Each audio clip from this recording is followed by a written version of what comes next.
All right, ladies and gentlemen, we've got another banger of a pod on our hands.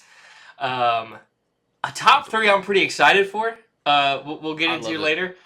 Um, and then just some fun games this weekend in the NFL. Um, Before we get into any of that, as always, we're checking in with the best co-host in the game, Mr. Avillion Talks. Jacob, how you doing? Been a weird day. I've been awake since 1:21 this morning. I went down for what I thought was a nap at around 6:26 yesterday. It wasn't. I slept almost 7 hours. So I'm like, well, I guess I'm up now. So I had to take a couple coworkers to work anyways, since their radiators cracked, and they live like down the same street, but it's like 6 miles down the road that way, and work is that way. So it's like I had to go that way to then go back that way to get to work. So it's like I gotta be up early anyways. So fuck it, I'll just be awake. Um, but so yeah, I've been awake for. I've been awake for 17 plus hours at this point. Been awake for a while. God damn. Yeah, I'm ready for bed. And then I received some news today, and then I received some more news today, and I'll talk about that here in a moment. Okay. But before I do that, I gotta see how you're doing, Brayden. What's going on, man? All right, I'm doing all right. I was supposed to be getting a Hi, kitty. new ETB for the Pokemon, the newest set that they released, the Mega Evolution set, because I Yo, pre-ordered it with the. I didn't have to nice, put man. money down, but I pre-ordered it, like saving a slot through the comic book store near me, and then they called me the other day. They're like, "We received less stock than planned or whatever, and I don't get one." Boo. Um, and then unfortunately, there's going to be no more couch gaming on this channel. Mm. Uh, Hey, kitty. Sorry. just no longer. No. Me and that person that I did it with just no longer really meshing well.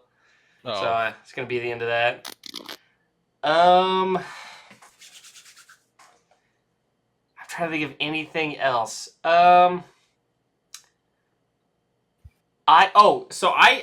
I missed. So I guess you missed Monday Night Football, right? sure Slept right did. I through. was out. I I didn't wake up till like a couple hours after the game was over. I also missed it actually because I went to Mm. the coffee shop beforehand. I was like, I'll go there and then dip. But the person who was closing there, like me and her are cool, so usually she'll let me stay after the closing, and then sometimes we'll talk. We'll just it's nothing. It's just friendly, but like sometimes we'll just talk afterwards. And like since we hadn't seen each other for a couple months, it ended up being like a long, like couple hour talk Yep. just in the parking lot. So I missed Yep. Monday Night Football as well, which it seemed like it was a fucking banger of a game. Um, Yeah, or it looked like it initially. I think Detroit pulled away. I think that was the Ravens' like worst loss since like 2021 with Lamar as the starter, because I know he missed some time. Um, yeah, I think in 22 and 23. But yeah, since like those two teams, and it was mattering in the fourth quarter. Like that's a good yeah, game. yeah, no, Um, good game, good game. If a but team I pulls away late just from playing better football, it's a good I game. would have been tense though at watching it Yeah. because I was playing against David Montgomery, and he went the fuck off. But the thing is, I played against a team that had both Montgomery and Jonathan Taylor, and I Oh, won. how? Who the Actually, fuck let did me you find have? it. Okay, so I went 3-0 Oh. this week. I won I all three think leagues. real quick, I think Gibbs and Monty combined for like 261 rushing yards or something like that. It was something nuts. Just great vintage game from Sonic and Knuckles. Okay, yes, this person had Jonathan Taylor and David Montgomery. Um, so it looks like they had Marvin Harrison 7.4, Terry McLaurin 10, Okay. Cam Little 4 points from their kicker. They had the Ravens defense, so they had -4 points. Oh, okay. But I had how did I win this? um, well, I had Caleb Williams 34 points, Kyron 19, Jordan Mason 23. This is Some wow. sleeper. I think it low key might have just come down to the difference in the defenses. Like, it's a 19-point swing from the defenses. Mine giving 15, him having -4. But yeah, I went freaking 3-0 this week. Great week. I went 1-2. Oof. I got obliterated in the league I care the least about, so that's fine. I won by over 50 in a different league, and then I also got obliterated in the league I care most about. So that is not ideal. Let's see. Oh, he had Christian McCaffrey, James Cook, and Amon-Ra St. Brown. That's a combined like 65 points just from those three. Yeah. Devontae Adams had 14. Adunze had 15. Let's see. He had Javonte Williams for 12. Drake May had 20. It looks like. So, I mean, yeah, just a shit ton of points from a lot of guys for him. I had Genty, who has continued to not. It's It's tough. not his fault. It's but yeah, like, big time. It really sucks that I tripled down on him, and it's been this bad. You know, like it's always a risk to like even double dip on a rookie, much less triple dip. Like I'm like, fuck it, it's Ashton Genty. He's bust proof. Well, Ain't this nobody. Raiders offensive line is and Chip Kelly are doing their damnedest to make sure that Ashton Genty does not win me any leagues this year. He technically, I still agree that he's bust proof. It's because it's truly not his fault. No, he has more rushing yards after contact than he has rushing yards. It's not his fault. Yeah. Like there's nothing else he can do. So Nico Collins was probably the only player that really shout out to Nico. Really did some for me. Oh, and because I have the 50-yard rule, like touchdowns of 50 yards or more, so I got extra. Yeah, that helped with Caleb because he had like that 50-yarder. Yeah. So that helps with Nico. He got 27 points. Mike Evans had 13. He's gonna miss time this week. I need to take him out of the lineup. Fuck. But T. Higgins put up a goose egg. Alec Ioman are in the flex. That's what I'm talking about. Another touchdown. 2 weeks in a row with a touchdown. So this week he had almost 14 points. So I'll take that every week for him. DJ Moore got saved by his touchdown fantasy wise. They need to trade him. Trade him somewhere that'll use him. Steelers defense gave me 20. And Boswell only gave me 3. Did I have anyone on the bench that would have? No, I had Khalil Shakir. Dude, Gabe got 35 points from the Vikings defense. I got to cut Tank Bigsby. It's the Philly's not giving him anything. It's over. Like he's on my bench, but he's just taking up a roster spot. There's no reason for him to be there. You know, it's funny fantasy wise because I'm 2-1 in the 2 sleeper leagues. And the one league that I'm 3-0 in is like the one I kind of like I should care about the least. I'm 3-0 and it has a lot of strikes going against it. It's an ESPN fantasy league. Yeah. And there's no waiver wire. It opens up and because what's annoying is like there's just one guy who's up super early and is able to just get everybody. But I'm the only 3-0 player. He's not doing it like I'm doing it. But I'm also trying to defend a title this year in that league, and it's looking pretty good. I am second in our league in the waiver order. I hope whoever's first did not put in a claim for Trey Benson. I can't remember if that's the league I had him in or not, but there was a league I dropped him. I don't know if it was. It might have been this one because somebody drafted him. I'm fairly certain. I think he got He's drafted a free agent right now. He definitely got drafted, but he's a free agent right now. Somebody. I'm putting in a claim for him at number 2. Unless number 1 puts in a claim for him, he's mine. And I need it desperately because I need some help. I'm 1-2 right now in the league I care most about here. Like, I need it. I need. No, I don't think I had him in this one. Okay. I've been like not saying anything. I'm like maybe people will forget to put in waiver wire claims. I generally like I'm not big enough into fantasy to be like perusing the waiver wire. I peruse. I really probably should more often. In fact, let me check this one. Yeah, it's this. Let me check this one. Is he in this league? Is he on a team? And this is the league the one that I might be able to get him in. Because I don't know 1 through 4 who's put in a claim. The one that you're not in, Sleeper League, That's the league I really need a running back, and Trey Benson. Yeah. That's the one I drafted him but dropped him. He is on a team here. Let me check my other league. Just to see. CJ Stroud's a free agent, bro. I get it, but damn.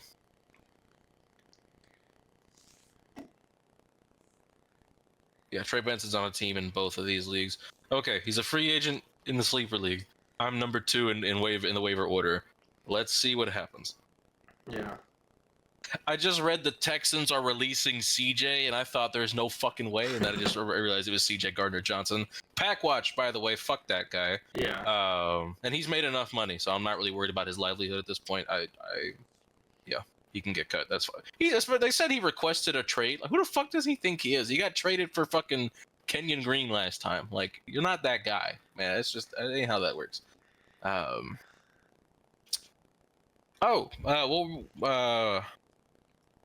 All right, I guess we're doing the fantasy segment early. We just get it out the way here. Yeah. Which let me celebrate my 3-0 week in fantasy. Yes, absolutely. Bust it open real good for me. Yeah, Discord never wants to pick it up. It's bullshit. Weird. Unfortunate. Nonsensical.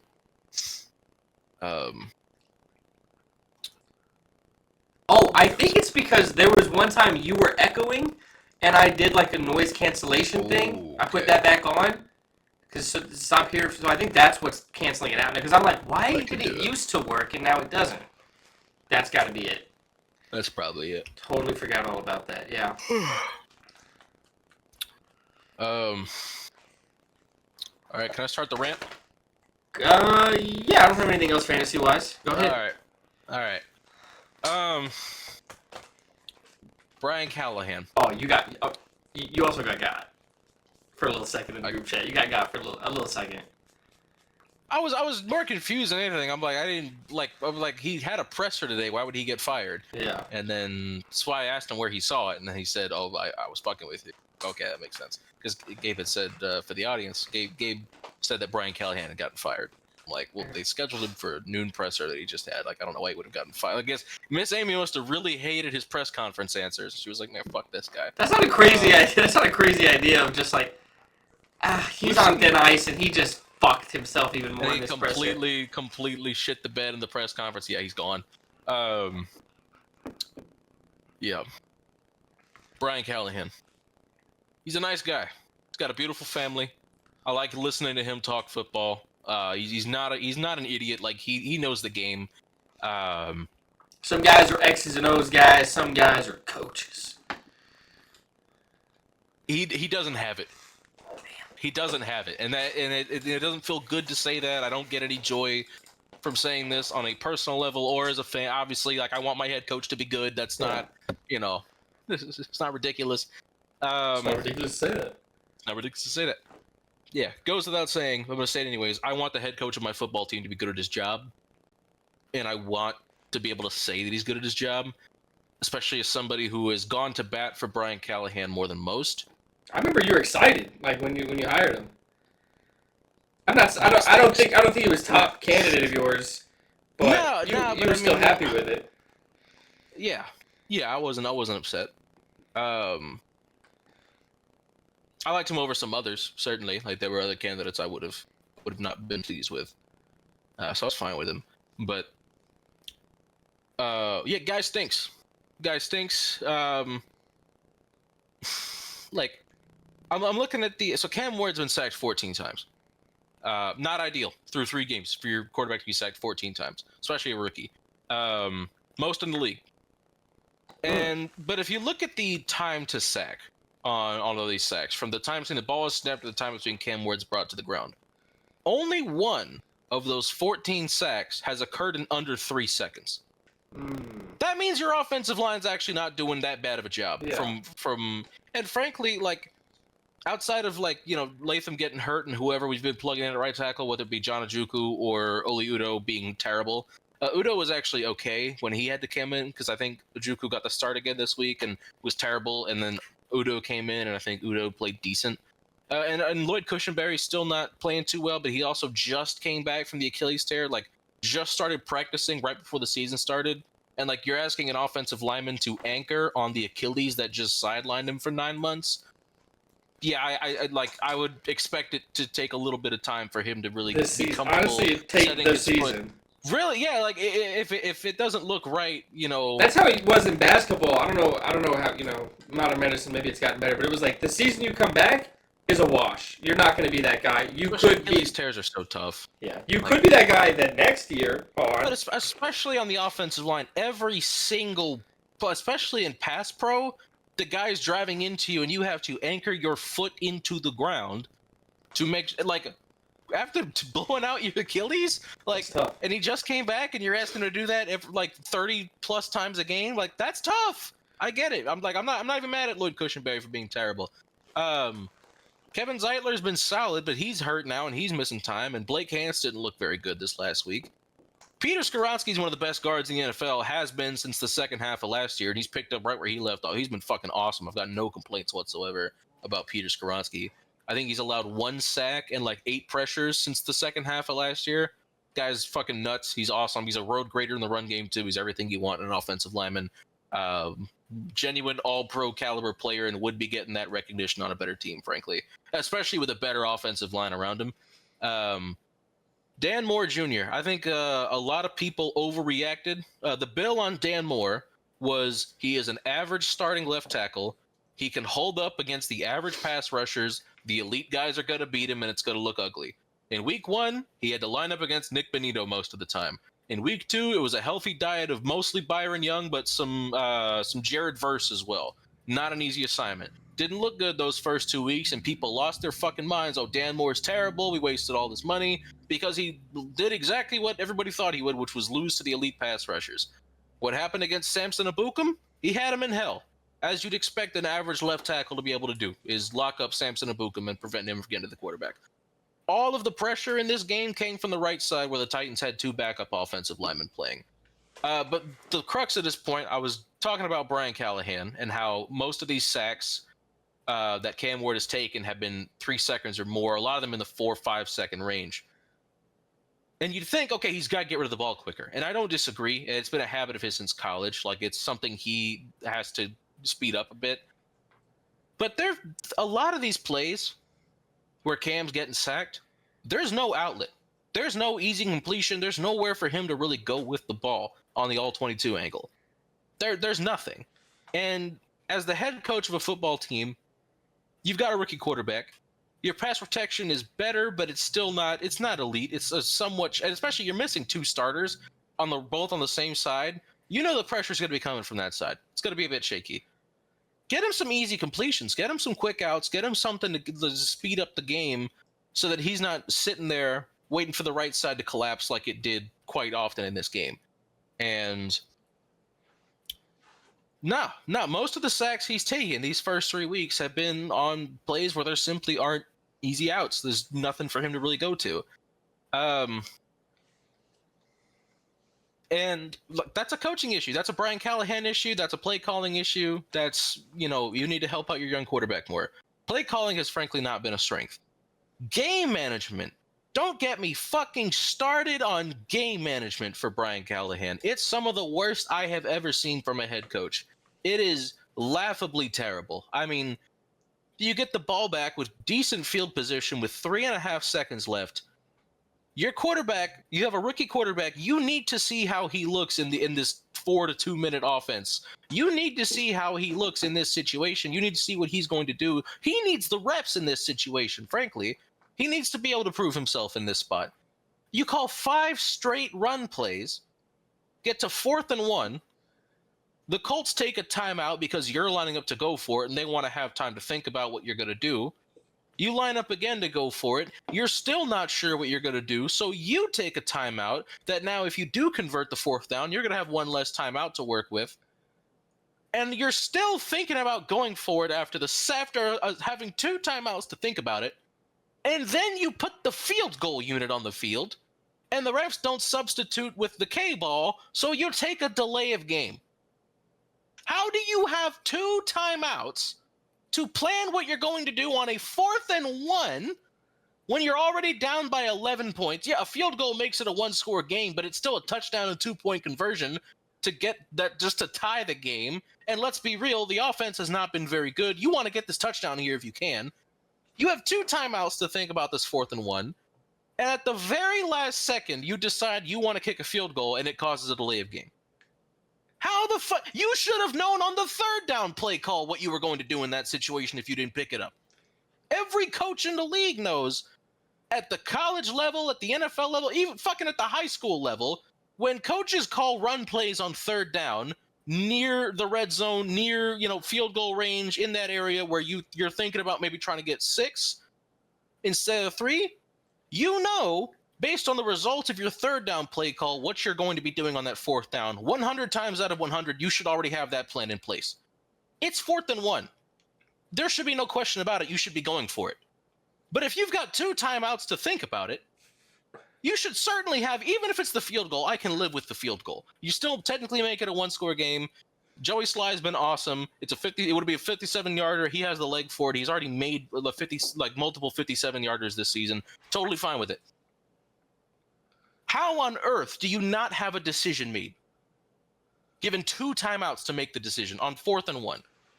And you're fucking clueless. You have no idea.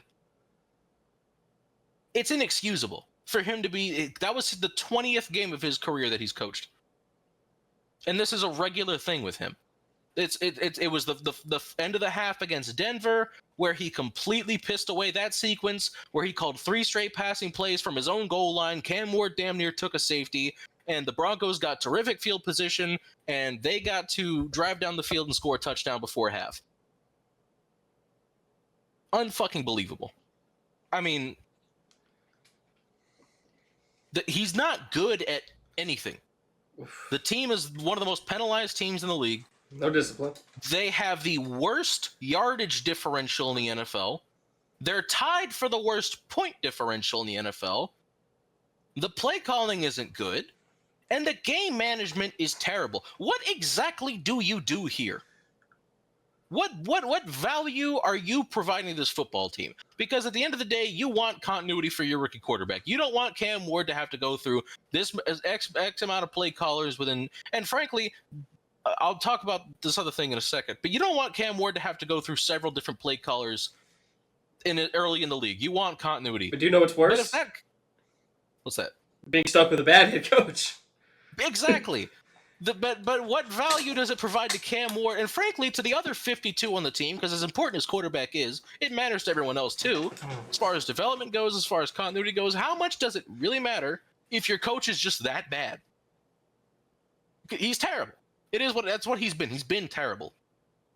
And if there's any strength of his I can say that he has, it's that he is able to, as he put it today, look in the mirror and realize, when changes need to be made.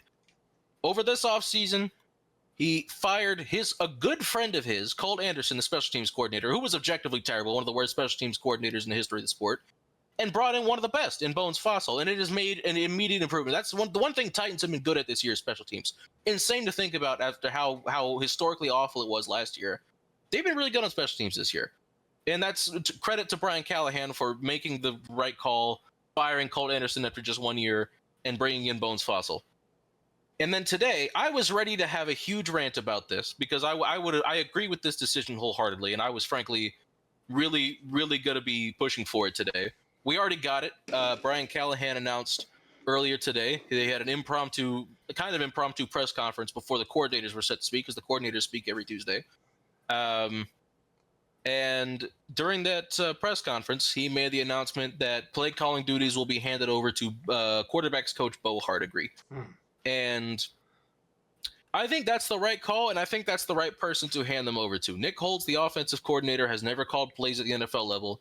I think he called plays for 1 year in college as the offensive coordinator at UNLV, but never done it in the pros. Bo Hardigree was the interim offensive coordinator in Vegas in 2023 after Josh McDaniels got fired and Antonio Pierce took over. And the points per game difference for the Raiders was an entire touchdown larger in Bo Hardegree's tenure calling plays versus McDaniels that year. That's a lot. McDaniels got fired after 8 games.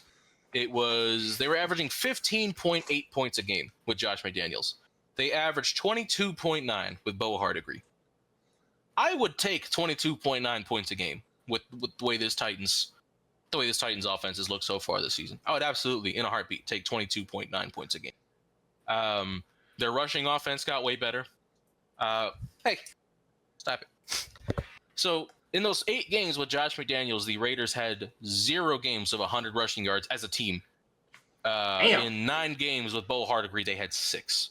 So the Raiders have not run the ball well in years, pretty much since they let Jacobs go, and it was really the year before they let Jacobs go was the last time they ran the ball well. But it was much better with Bo Hardegree than it was. I would benefit from the Titans' run game improving. Yes, you would. Tony Pollard, fantasy owner over here, who he did get a touchdown this week. It's very nice. But he was benched. I don't blame you, but it is what it is. I won, so no regrets in any of my decisions. No, shit happens. Although he would have been better, I think, depending on which league it was. But I won, so who cares? Now, I don't think Bo Hardegree is Jesus. I don't think Bo Hardegree is saving the Titans' offense. I don't think we're going to be, top 10, finish top 10 in scoring. But it cannot really get much worse than it's been in these last 2 seasons, especially having.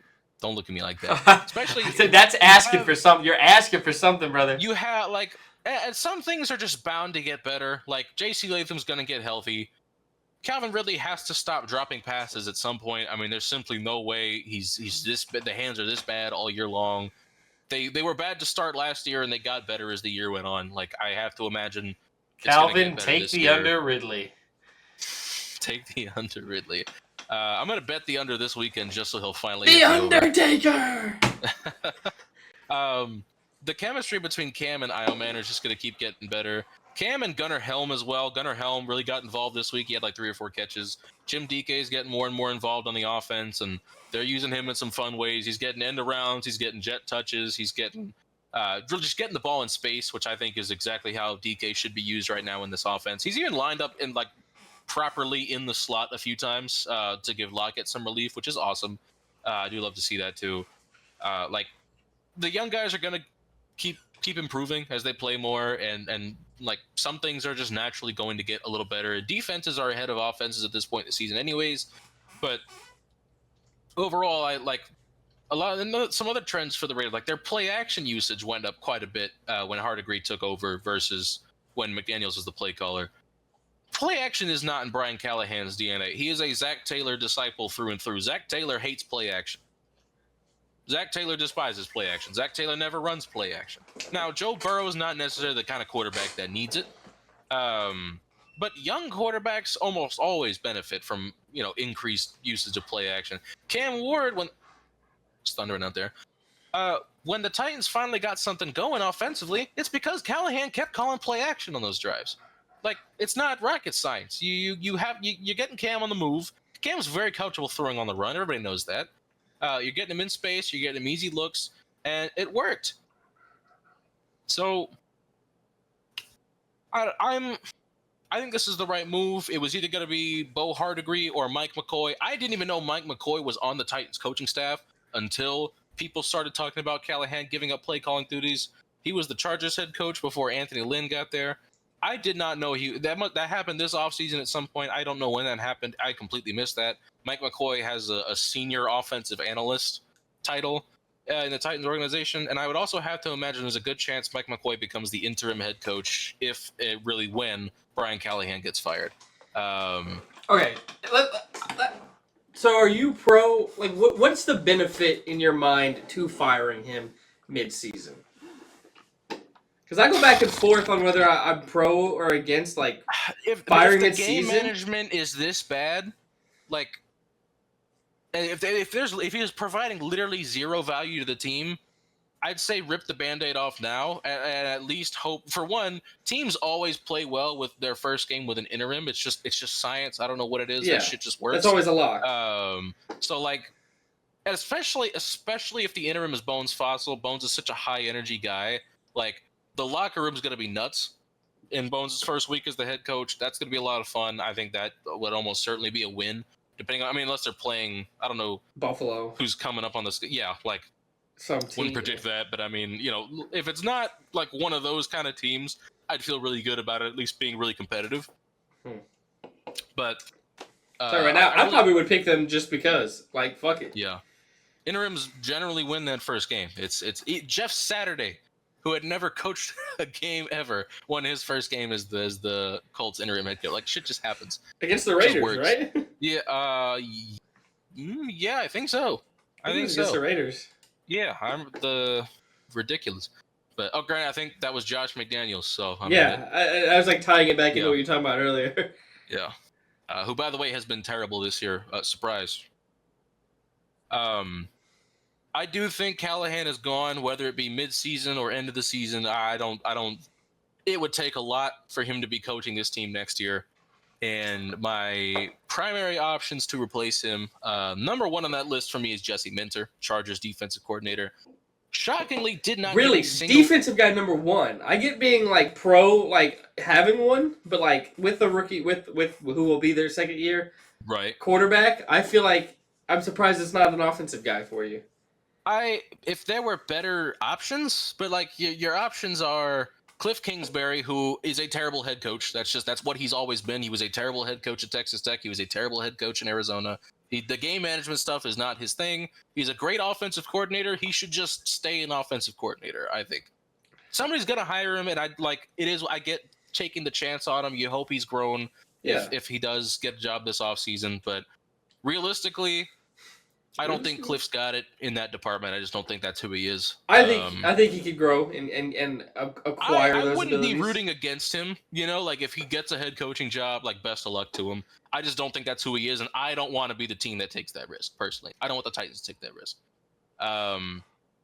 Number one would be Jesse Minter, just because I think he has Derwin James, he has Diane Henley, but I think generally he's doing more with less defensively than a lot of other people are. Like if you look at that defensive line, it's a ragtag bunch over there. Like Khalil Mack's hurt right now. It didn't stop them from getting pressure against Denver.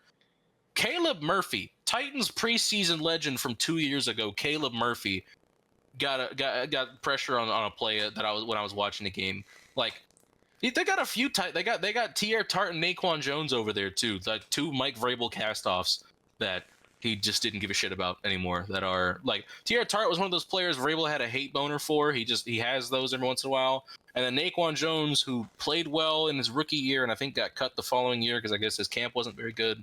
But just like he's doing a lot with a little, and I think Tennessee not having the best talent roster defensively, which just got even worse because they traded Jarvis Brownlee Jr. for some fucking reason. Apparently there was some locker room stuff there. I don't doubt it. He's a South Florida guy, so I get it. Probably very, very, very, very fiery personality, and plus he's a very physical corner. Like corners in general is a position that comes with attitude. Because your job is literally to just dominate the one-on-one across from you.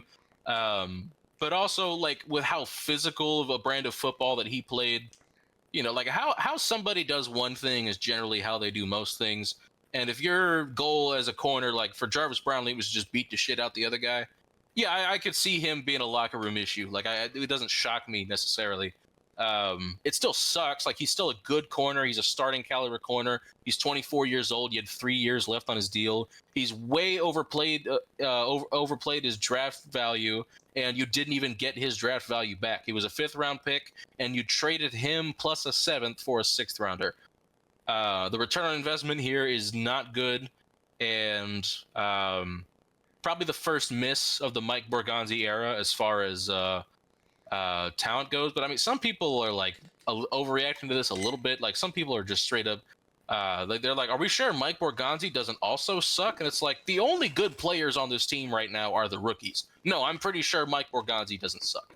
The rookies are all very good right now. I think that's like the one thing we should be sure about right now is that Mike Borgonzi is going to be the GM of this team for at least a few years, I'd have to imagine. I mean, even if he has a bad draft class next year, I can't imagine, like this class being as good as it is, I can't imagine he's going anywhere. And plus, I don't think he's going to have a bad class next year regardless. He was touted as a scout and his first season drafting for this team has been awesome so far. So I think that's just who he is. I think he's just good at finding talent, and we'll see how that continues to go.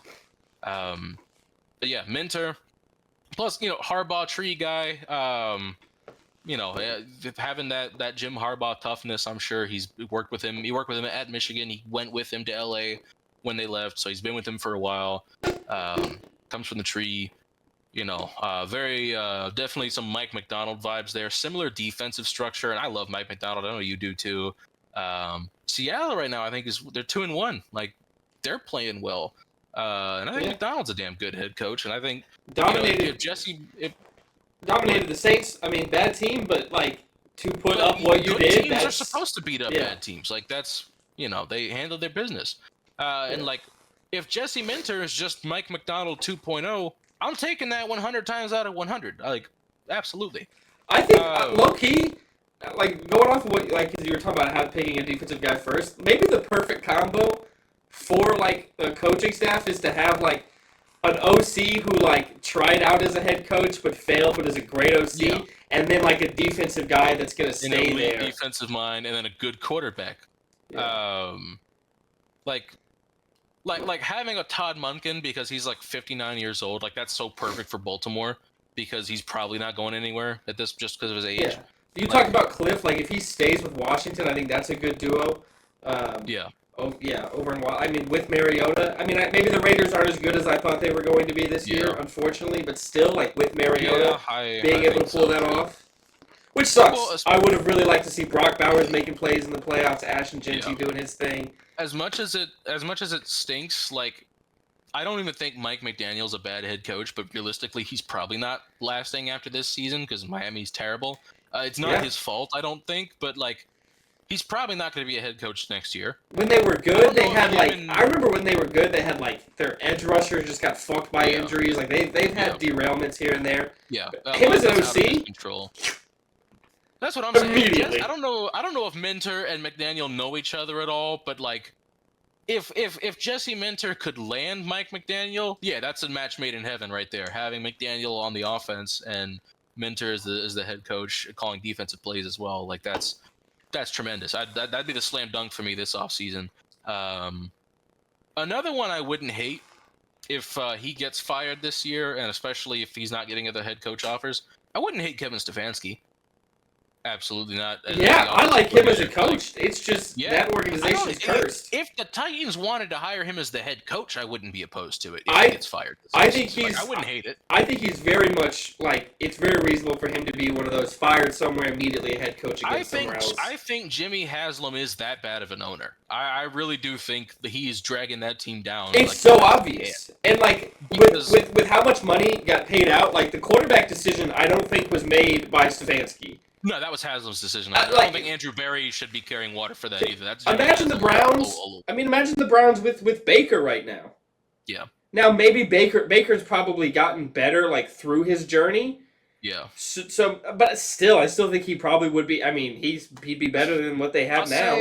I'll say the offensive line in Cleveland as well is really falling apart, and like everyone on the team is either a free agent or about to retire. Like they really could replace all five this offseason. Is that Stefanski's fault, or is that Andrew Berry's fault for not drafting more offensive linemen? At the end of the day, that's not Stefanski's. I mean, they work together on that. Everybody does. Nobody outside really knows how those conversations go. But at the end of the day, the GM is the one whose name is attached to those drafts. Getting to the playoffs with Joe Flacco, like that built goodwill. Yeah. Like they had to get on. They had to go on a run to get. They went like 4-1 in those 5 games. Yeah, that Flacco like started. He's built up enough goodwill where I'm like. Yeah. Hey, he's put him in the year twice. Yeah, give him a competent owner. Let's see what he does.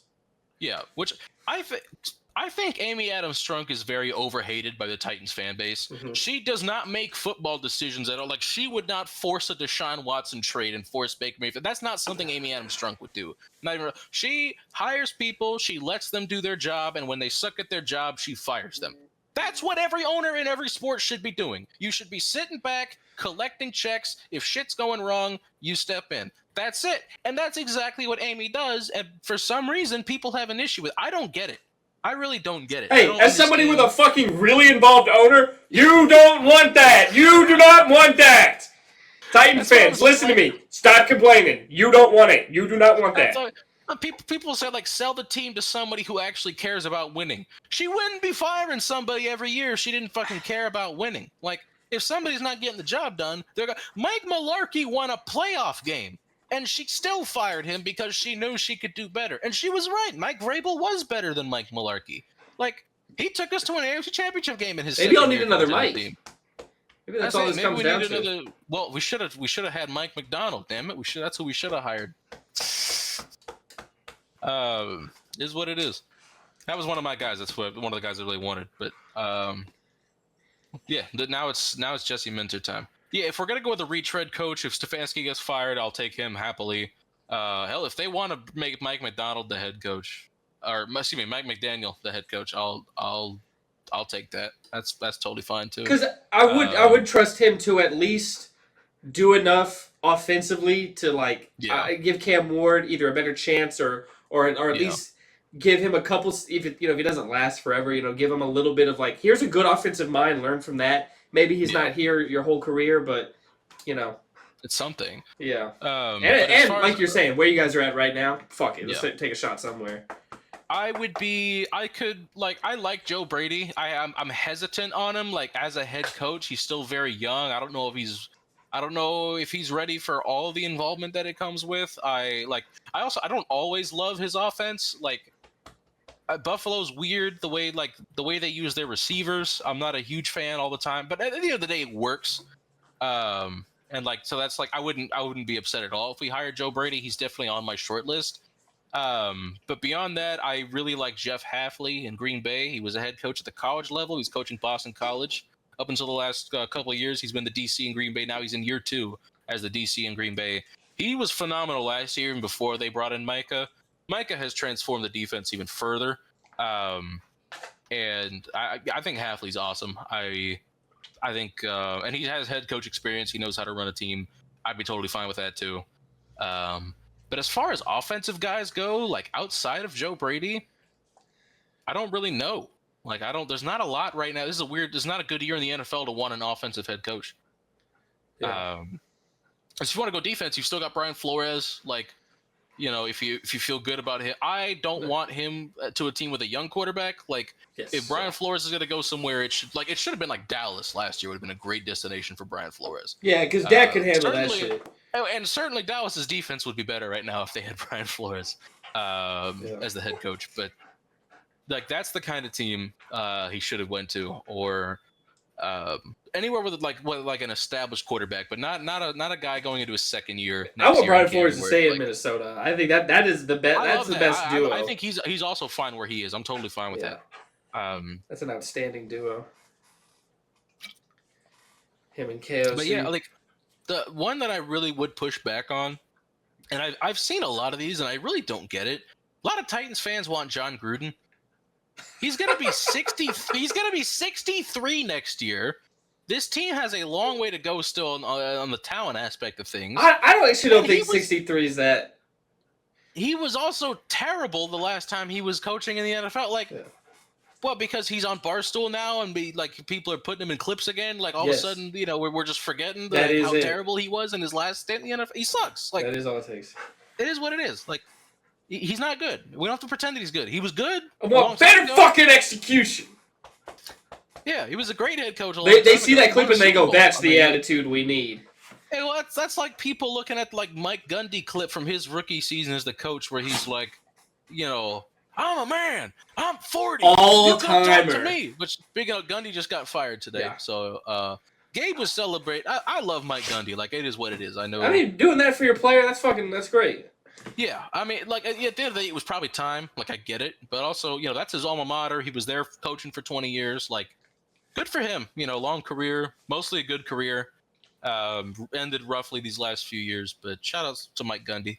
And that clip is an all-timer. That's one of the best, coaches defending his player to the media clips you'll ever see in your life. It's in one of those best conference or best coach moments compilations all the time. Yeah, no question about it. It's up there. Although my favorite one, it's not even because he says a lot in this clip, but my favorite clip in those compilations is a women's basketball coach, and it's just the way he enters the frame. The way he just slams down the paper, and he's like, we finally get an offensive rebound, and we get called for the back. And he was just going off and off about rebounding the entire time, nothing but rebounding. And it was such a good clip. It's awesome. Speaking of press conference clips, we have reached, I know it's the beginning of the end, not just because of, the deferring play calling duties to someone else on the staff, because 99 times out of 100, it's over if you're given a play calling duties as an offensive head coach. I've never heard it, just flip everything around. I've seen it work with guys that didn't initially call plays. Like Dan Campbell didn't initially call plays. Anthony Lynn was the play caller for the Lions. And then Dan Campbell took over the duties and then eventually gave them to Ben Johnson when it wasn't working. But Dan Campbell's selling point was never that he was going to be a permanent play caller. Yeah. He was always going to be a CEO type. Same with Nick Sirianni. And quickly, Lions after week one, it was like, hey, they're learning a little bit. Dan knows what he's doing. Yeah. They're good. They're good. Dan knows how to build a staff. So, no surprise there. And then with Shane Steichen in Philly, Steichen was a play caller when Sirianni first got there. When Steichen left, Sirianni started calling plays. It wasn't working. He gave them up. But again, those weren't guys that were initially pegged as the play caller. Those were guys that took over the role for one reason or another, either because a guy left for a new job or a guy got fired. But the thing is, Callahan wasn't calling plays in Cincy, right? No, but when he got to Tennessee, he said, I'm going to call the plays, and that was one of the selling points was, okay, you have a permanent offensive play caller for, at the time, Will Levis was your young developing quarterback. Is that the Mayo shootout? What is that? I found out the other day there's still, big believers, huge believers, people that lose their damn mind when you say Cam Ward is better. Just let it go. It's not happening. You don't take a quarterback number one. Nah, bro. I'm not going to hate on somebody for just fucking believing in a guy, blindly. Hey, take that else. Drew Lock finally got put in the game. Man, get that man a starting job in this league. I'll take a Will Levis career resurgence in L.A. after Stafford retires. That's fine. I want Anthony Richardson to go to L.A. All right, I'll take Will Levis literally anywhere else. I don't know, Cleveland. I don't give a shit. I don't care. Whoa, okay, don't banish him, bro. That's that's not a resurgence. Whatever. I don't know. With it. The only person who can Pittsburgh. I don't fucking know. Send him somewhere. That's a good organization. Send him to Pittsburgh. Pittsburgh, that's a fun one. Yeah, that kind of fits. That actually feels about right. That feels pretty good. I think he'd fit there pretty well. I could see him in a Steelers jersey. Absolutely. The only way the Browns get saved is the same way the Cowboys get saved. And I've kind of alluded to it before, so I won't get too into what that would take. An owner needs to go. In one way or another, an owner needs to go. Yeah. But goodness gracious. Yeah, I've talked about Tennessee long enough. I think I've gotten all the big points out the window here. No. Okay, I didn't get to what I was just about to say. Press conference. I know it's the beginning of the end, not just because of the play calling stuff, but there was a quote he said in his last two press conferences, but he said it during the post game presser, and I shit you not, I got a sleeper agent episode when he said it, because this was something Mike Vrabel said after every press conference when the Titans were losing all those games in 2023 and 2022. He said, "Got to coach better, got to play better." And Brian Callahan in the post-game presser said the exact words. Yeah, I saw you post about that. In the same order, gotta coach better, gotta play better. And I'm like, oh my fucking God, I've seen this episode before. This is the most fired man on the planet. No, he's about to get fired in a way no man's ever been fired before. The worst thing that could happen, and this is my final note here, the worst thing that could happen is Brian Callahan makes it to the Patriots game. And Mike Vrabel comes into Nashville. I could live with a blowout, truly. I could live with him coming in and just dog walking us. Yeah. If he gets the classic Mike Vrabel win, run the ball, play good defense, stop the run, win the game 13-6, I'm killing myself. On screen. Don't worry, bro. I'm live streaming it. Drake May? Genuinely, I'm live streaming it. If we lose to the Patriots and it's that kind of game, and Brian Callahan's still on the team. You remember when the Eagles came to town and A.J. Brown put up a $150 and 2 touchdowns? Or maybe it was just one, but I don't know. And John Robinson got fired the next day? Brian Callahan's not making it to the next day. He's getting fired at the podium after the game is over. If that's how the I'm going to need Titans to go ahead lose and that log game. out for me. Yeah. Amy's going to come up to the podium instead of scythe. Brian. She's going to be like, I'm sure you're all wondering where Brian is. He's been relieved of his He is duties. dead. I have killed him. I took him out back Old Yeller style, and I shot him. Yeah. Don't hear that. Oh, sorry, Durkio. That's it. I've spent like half an hour talking about the Titans. And it's only week 3. It's been bad. We played 3 games, and I'm already thinking, like, I'm already looking ahead to the draft. I'm like, close your eyes and just think of Cam Ward to Io Manor. Just replay that in your head. I saw somebody say, like, we better thank our lucky stars Cleveland made that field goal at the end of the Packers game because they finally got a win in the win column, and that's better for Tennessee's draft position. I'm like, everybody's got 14 games left to play, and you're talking about fucking draft positioning. Not only that, because what pick do you guys have? Well, I mean, it would depend on, you know, where teams stack up. Right now, I think we're technically sitting at number 2. But yeah, other bad teams winning games is technically good for us as far as that's concerned. Okay, actual final note here. If we're gonna be talking about the draft, my number 1 choice, give me Cam Ward's college teammate Ruben Bain Jr. Best player in the class, best edge rusher in the class. I think he would, frankly, transform this defense because it is sorely missing a pass rush, especially off the edge. Jeffrey Simmons is playing some talk about your draft right now. Wishes. I'm gonna let Dirk outside real quick. Okay, cool. Jeffrey Simmons is playing phenomenal football right now. He has some of the highest. I think he has the 2nd highest pass rush win rate of any interior defensive lineman in the NFL right now. The pressure percentage is also way up there. He's top 3 in that too. So being top 3 in both, he's playing phenomenal football, and he's getting no help on that defensive line. Having a guy, assuming Jeffrey Simmons doesn't get sold off in a fire sale at midseason or at the end of the year, Ruben Bain Jr. is, regardless, Ruben Bain Jr. is who I want. If we are a few spots too far down the board, if we end up, you know, playing better late in the season, like I think we will, we win a few more games, maybe we finish the season with like somewhere between 4 to 6 wins, and we're not good enough, or we're not bad enough, I guess, for Ruben Bain Jr. Give me Arizona State wide receiver Jordan Tyson. Just give Cam Ward a weapon.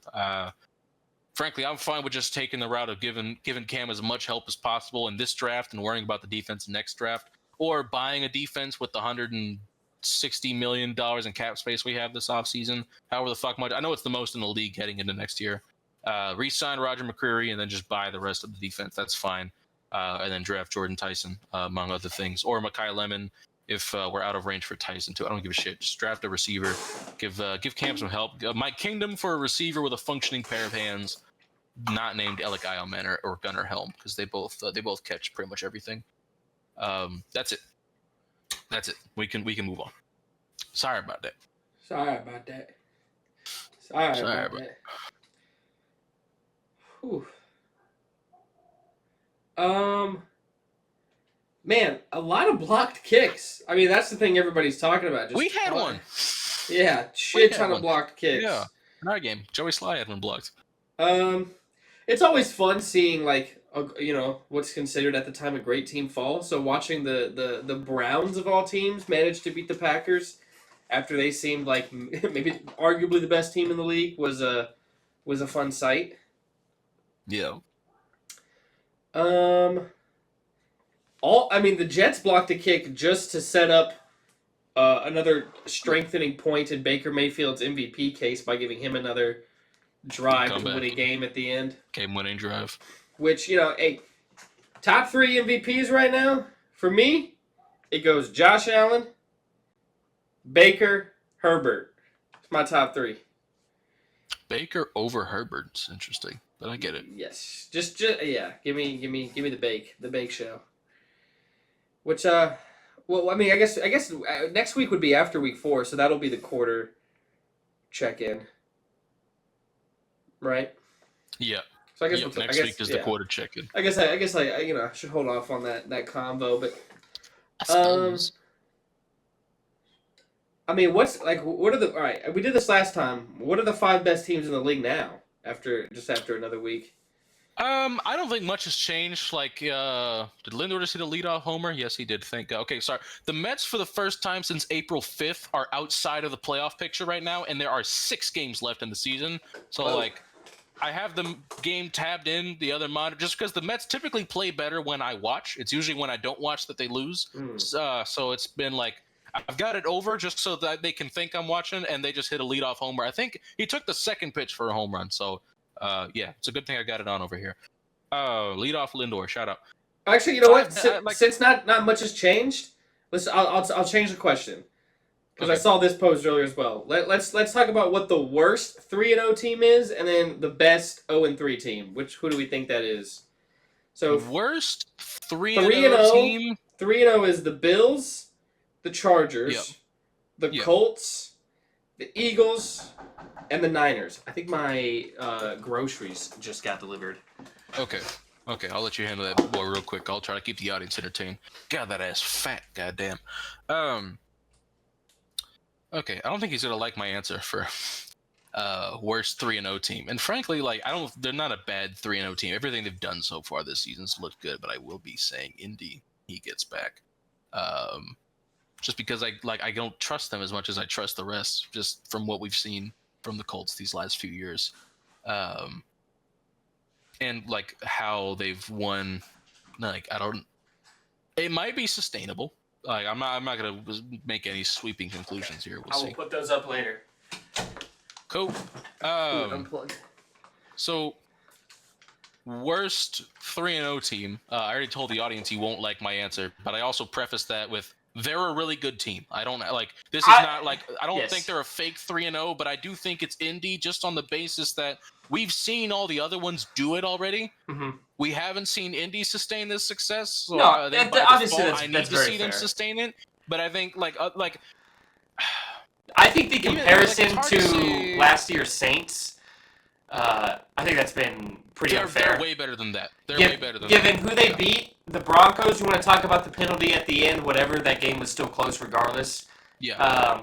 And then just because the Saints beat 2 bad teams to start the year. Like the Cowboys weren't that good last year. I forgot who else they beat to start the year. And also, like, then they got riddled with injuries afterwards, including to their quarterback. So if Daniel Jones gets hurt and all these other injuries happen, then sure, they could be like the Saints last year. But that's what happened to the Saints last year. But anyways, for me, it's not the Colts purely because there's a 3-0 team that is injured as fuck right now and just lost their best defensive player for the season to an ACL injury. So I will be going with the Niners. But it is purely just based off injury. Because all 3-0 teams are good. Yeah. So sky is blue. The 3 if you win your first 3 games, generally you're a pretty good football team. Might be a whole lot of argument there.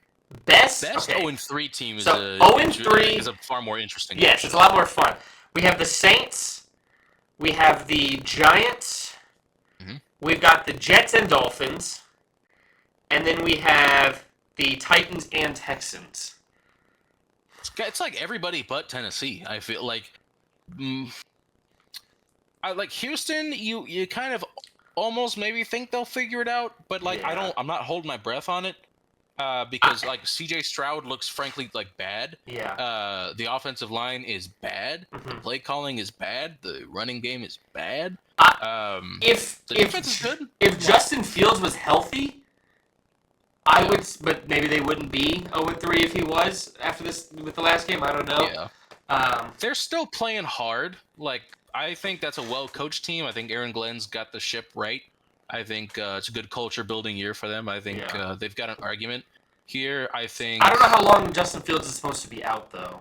I don't know either, frankly. If it's like a short amount of time, like because Bose is out for the year. That's why I picked the Niners for worst 3-0 team, but. If he's just out for like a game or two, I'll go with the Jets. Other than if not, then I will say the Texans because I think because I like their defense, and then they still have like Nico Collins, who I'm very high on. So there is a player on the offense who I'm like if the defense is doing their job to the level that they can be, like there's a player on offense who might be able to help supplement some of what the offense's deficiencies are, when he's going. And I'm trying to think individual units on these teams. Yeah, I'm looking at Miami's secondary and that shit's terrible. So it's outside of Minka. Because I'm thinking I don't feel good about they're they've got some injuries. I think they're generally usually injured on the defensive line because they've got a bunch of injury-prone defensive linemen. I don't know what the health of that group is right now, but I can't. Because I think the Texans' defense might be the best side of the ball on all these 0-3 teams. Certainly. I mean, you said anybody but the Saints, or you said anybody but the Titans, but it's also anybody but the Saints. I think New Orleans is probably just as bad. Yeah. But even I think they're playing harder than the Titans are. I think they're playing a little they have been. At least the first 2 games they were playing teams closer. Obviously they got blown out last week, but that's just a damn good Seattle team too. Sometimes you just lose. It's a bad roster. Shit happens. Yeah.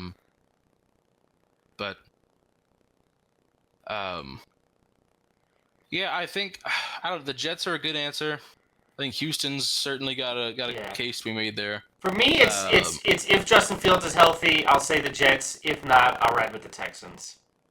Yeah, I think that's fair. Yeah. I guess that's what it is. And then we'll talk about it later when we talk about the actual matchup. But between the Chiefs and Ravens, one of those teams is going 1-3. Are there any teams that you're hitting the panic button on that have maybe a worse record than you'd expect, like the Ravens? I think even if the Ravens start 1-3, I think they're pretty comfortably winning the AFC North. I really don't have much. I don't have any qualms about that. Even with Burrow in the lineup, the Bengals offense looked terrible. That's not a Burrow problem. I think that's frankly, I think it's a Zach Taylor problem. I think I kind of hope it's his last year because they could do so much better. Especially if they miss the postseason this year, it has to be Zach Taylor's last year. There's no shot. 100%. So, they're 2-1. The Burrow is going to be missing extended time, which the worst thing about Burrow missing extended time is that it might buy Zach Taylor another year, and I would hate that, frankly. So I'm not worried about Baltimore, even if I think they're beating Kansas City. Even if they didn't beat Kansas City, I still wouldn't be worried about Baltimore because I don't trust any other team in the AFC North. Are you worried about Kansas City though? I'm gonna say yes. Worried? Yeah, at least to a degree. I mean, Spags has not done a great job this year. He was better last week, but also it was the Giants, so it's because barring obviously this is for any football conversation, barring injuries, it's you're not winning that division. Chargers are going to win that division. So, yeah, I think they're going to run away with it. Frankly. So now everybody else is 1-2. So now you're competing for the wild card slot, and while of these non-division. Besides all these division winners I'm seeing, you probably should be favored to get one of those. That's not a position this team has ever been in, and you're about to go. You're honestly, because spoilers, I think we both have the same pick here. You're about to go 1-3, unless something crazy happens. I think you're about to go 1-3, and then I think so. And that's certainly you got to ask yourself some hard questions if you do.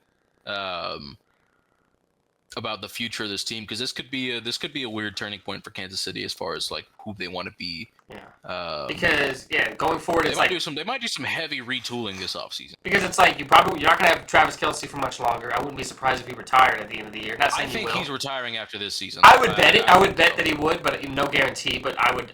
I would lean on that. I would lean the side of him retiring this year. And then you have you have 2 guys who I like as number 2s, even though neither of them are playing. But you don't have You still don't have the number 1. Yeah. I don't know how old is Chris Jones. He's 30, 31. He's still playing out of his mind. So it's I wouldn't worry about him retiring. But you don't have him forever, and you don't have him forever. So it would be, they got to do something. Yeah, and then going forward, you have to deal with. Justin Herbert's top 5 guy. He can go toe-to-toe with Patrick Mahomes on any given Sunday. Yeah, any given Sunday. It's going to be tough. Nix runs the offense well in Now he's been the worst quarterback this league through 3 weeks under pressure. Yeah. Which is, granted, that's never been his game, being elite under pressure, but he's been like especially bad. Yeah. So it's something to monitor.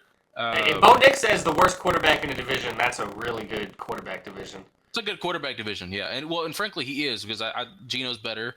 Yeah, I know it's been rough, it's been a little bit weird with Gino recently, but I'd ride Nix with him. hasn't been great to start the year either, so it's like, it's not like Bo Nix is playing so much better right now than Gino that you're like, well, it's ridiculous.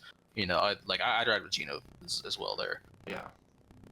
But I'd say like some other teams I'd be worried about, I guess. Like, the Raiders, certainly. I'm already pretty much ready to admit they're not as good as I thought they were. I really hope they get the offensive line figured out, especially the run blocking. Like, I need to see Genty get some lanes. But I know Chip Kelly was talking about load management. But, like, if you don't start winning games soon, like the load management's not going to matter with Genty if you can't, if you're like 2-6 a few weeks from now.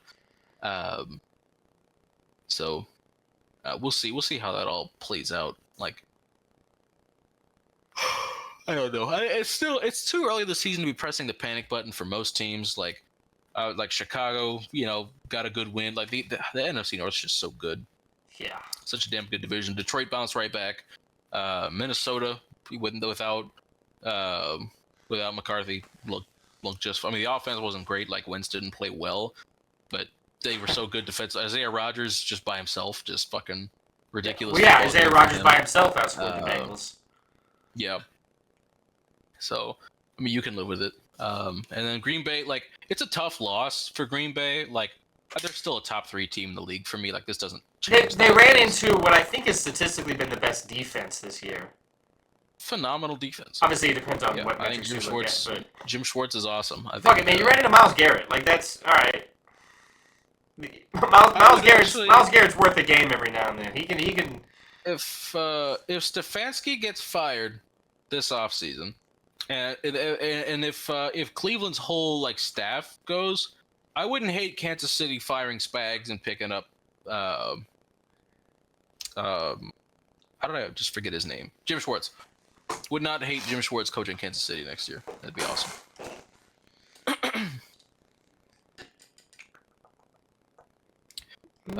But any other things you want to talk about that actually happened in this week, or do we want to go to picks? Jackson Smith-Njigba's awesome. He is. That's if that wasn't known, he was pretty cool. Shouts out to him. Torrey Horton looked good. I think I forgot that name. Yeah, he had a punt return touchdown. So did Jalen Lane as well. Jalen Lane also had a punt return touchdown, and Horton had a receiving touchdown last week too. He's looking. Hey. So good. He's a good wide receiver. It's crazy to think. He went with the 5th. Him and Ioman are both like late 4th, early 5th round guys, respectively. 2 great wide receivers that like had no business falling that low. Yeah. And like that's something I thought Like I was really high on Ioman. I liked Horton enough to take him like late day 2. I thought where he fell. I'm staring at him in fantasy, and I'm like, I think you could kind of keep picking this up. Gabe liked him a lot too. I think Gabe loved him. He's gonna become their wide receiver too. I think as the season goes on, I would be shocked if that wasn't the case. Who's their 2 right now? He's that kind of. From the actual, like, I'm not even sure who's like. I don't know. Obviously, JSN's the 1, and he's fucking awesome. Oh, Cooper Kupp. Duh. Oh, okay. Yeah. Yeah, silly me. He had, let's see, Kupp, 2 for 31. Horton had 3 for 32 and a tug. Who knows? Yeah. I think Horton could be the 2 by the end of the year. I think it's very possible. Yeah. But maybe he is already. Maybe I don't know if I have anything else. I don't know if I have anything else to really add as far as this week goes. So let's make picks, baby. Let's make some picks. Let's do it. So you won this last week. There's no way. You won by 1. Okay, I think we both did terrible this week. You got 9, I got 8. Because we were both right about Buffalo, both wrong about Atlanta, both wrong about Green Bay. I was right about Jacksonville. You were right about Minnesota. Both right about Pittsburgh. Both wrong about the Rams. Both right. I almost picked Jacksonville too. I can't believe I changed my pick to Houston. I fucking hate the Texans. I should have just let it fly. Let's see. Both right about Tampa. Both right about Indy. Both wrong about Las Vegas. Both right about the Chargers. Both right about the Seahawks. You were right about Chicago. Although, like that one, I was like, "Hey, valid pick. Our passing defense is terrible," and I'm obviously high on the potential of the passing game of the Bears that we finally saw. Both wrong about Arizona. You were right about Kansas City, and I was right about Detroit, which I did somewhat jokingly make that pick and I was like, "All right, you talked me into it." The Bills are favored by 16.5 against New Orleans. By the way, Jesus, that is bad. Disrespectful. That is. I think I don't know if they put their foot on the gas enough for it to cover that. Right, that's like they're not a team that. Sometimes I don't know. If they were like, hey, we can't let up at all, they would absolutely blow them out like that. But full game doing that, I don't see them covering that. I mean, obviously they could because they have the best player in football. But I would take the Saints to cover. That is a lot of points and garbage time. Cutting into that, because at garbage time, Bills stop playing for much, and then the Saints are like, "Hey, I'm on a bad team. I need to prove I belong in this league, or I'm finally getting an opportunity. I'm gonna go all out right now." Like, I just, God, that's so many points. Yeah. But anyways, all right. First game of the week, Thursday. Yeah. Seahawks at Arizona. I like this matchup. This will be fun to watch. Football game, I think. I'm gonna take Seattle though. At home, Trey Benson. No, I got to ride with Seattle, but I'll be happy. I watched that James Conner injury happen because I had the game on this monitor, and I literally looked up from my phone as it happened, just like, "Hey, what's happening there?" And I see his leg just get obliterated. Yeah. It didn't look good. Yeah, I went up to Obviously, Twitter it didn't end up being good. Yeah, it was bad. Sucks. Bad. Where's this game at? Vikings at Steelers? Where is this? That's in Pittsburgh. Well, it's at 8:30. Is this a overseas game? Oh, this is overseas. Yeah, probably overseas. Oh, Dublin. Ah. It's in Dublin. Oh, Carson Wentz in Ireland? Yeah, the ginger fucker. Yeah, give me Minnesota. Yeah, give me Minnesota by 1,000. Collect Minnesota. Commanders at Falcons. Hey, Falcons, they are disappointing so far. Yeah, I'm going to go with the Commanders. Same. Has any other team dropped 0 in a game so far? Are they the first? I'm trying to remember. I think they're the first team to get a goose egg up on the board this year. And to the Panthers' defense of all defenses. Yeah, you got Bijan. Insane. You got Drake London. You got Kyle Pitts. What are we doing? All right, Saints at Bills. We do not pick the spread. We just pick winners. So, give me the Bills. Yeah, give me Buffalo. And I stay away from spreads in the NFL that are that big anyways. You're asking for it if you're betting on a 16.5 point spread. You got to call the hotline if you're betting on a 16.5 point spread in the NFL. That's some sicko shit right there. Browns at Lions. Give me the Lions. You look disgusted. Juan Soto, not a good fielder, right? One of the best hitters in the sport, not a good fielder. Completely whiffed on this ball just now that would have ended the inning, and the Cubs just got 2 runs in. Ooh. So, yeah. No, it is. And you know what? I'm not just gonna see it this one. I'm gonna see this clip like 5 more times before I go to bed tonight because it's gonna get posted a bunch. Because that's how shit goes. Of course. Yeah, he just completely missed it. He just flat out missed it. Whatever. Give me Detroit over Cleveland. Yeah. Yeah. And that's another game with a 9-point spread on that one. It's not nearly as bad, but yeah. Tennessee at Houston. Give me the Texans. Yeah. In fact, you know what? This is the first time since like 1986, I think, that between 2-0-3 teams, one of them was favored by 7 or more. Whoa. It's been a long time, That's and Houston is favored by 7 yeah. in this game. Because like I said earlier, I think they've got the best unit in this game with their defense, Yeah. and I don't know if there's a play caller change bump like there is the new interim head coach bump. So I hope so. I hope so. Either way, I'm not picking Tennessee again until they actually win a game. yeah, Assuming that does get done this year, and if not, I've got a free pick probably. every week, so that's fine. Panthers at Patriots. Give me the Patriots in New England. I'll go Patriots. I know they just dropped. The Panthers just did 30-0, but give me Drake May at home. I'll take Carolina just because I want to. Yeah, that game could go either says way. New England. I'm literally just gonna say because I want to. Also, you and I have picked the same game like for the vast majority of these. Like we gotta have some differentiation here. So, and I already felt like I was wanting to pick Carolina, so I'll pick Carolina. Chargers at Giants. Would be hilarious if the Giants won this game. It's Jackson Dart's first start. I guess that's something we should mention.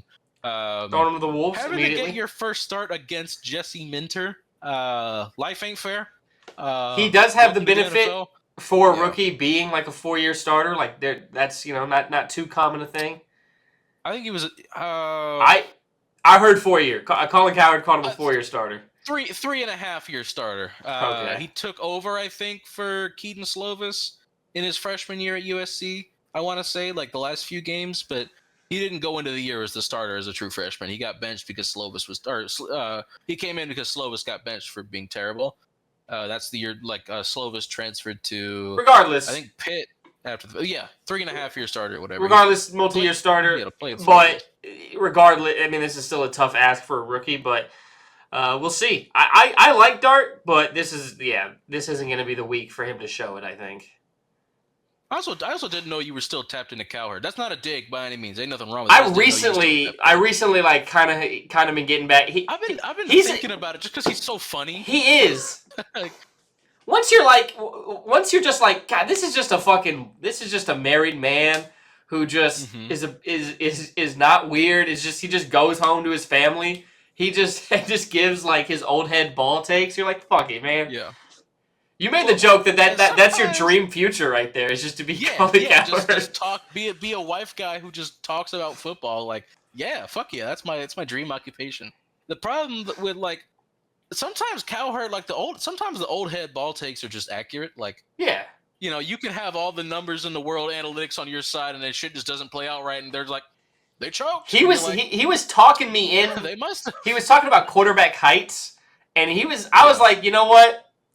You got me. A quarterback's got to be tall. Like, we got to stop with these short guys. He was like, Drew Brees is like the one exception. And I was like, that is my GOAT. So, like, I can't be too harsh on people who take the shot on the short guy. But I'm like, looking around this league at Josh Allen, Justin Herbert, I'm like, that's an extreme in height. But Mahomes is like 6'1.5". You don't have to be like the prototype is 6'3" plus. Yeah, like that's where you want to be. You can live with like Cam Ward's 6'2". I think you can live with a 6'2".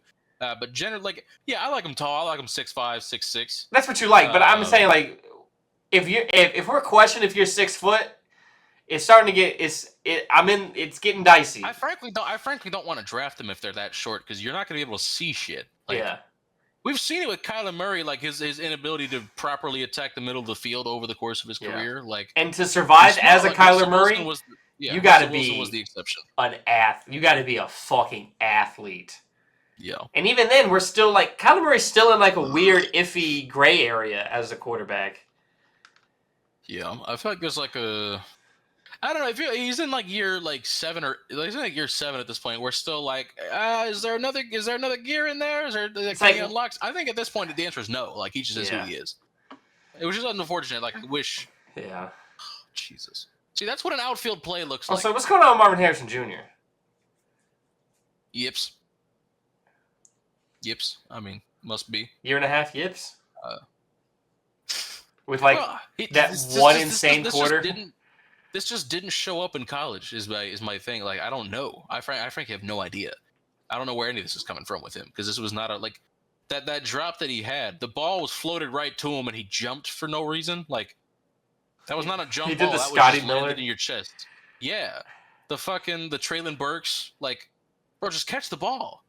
make the diamond, haul it in, and turn up field. Don't wait for what are you It's fucking tougher when choking he for? he's taken over. He was taking over Malik Neighbors, and Malik Neighbors is looking really fucking good.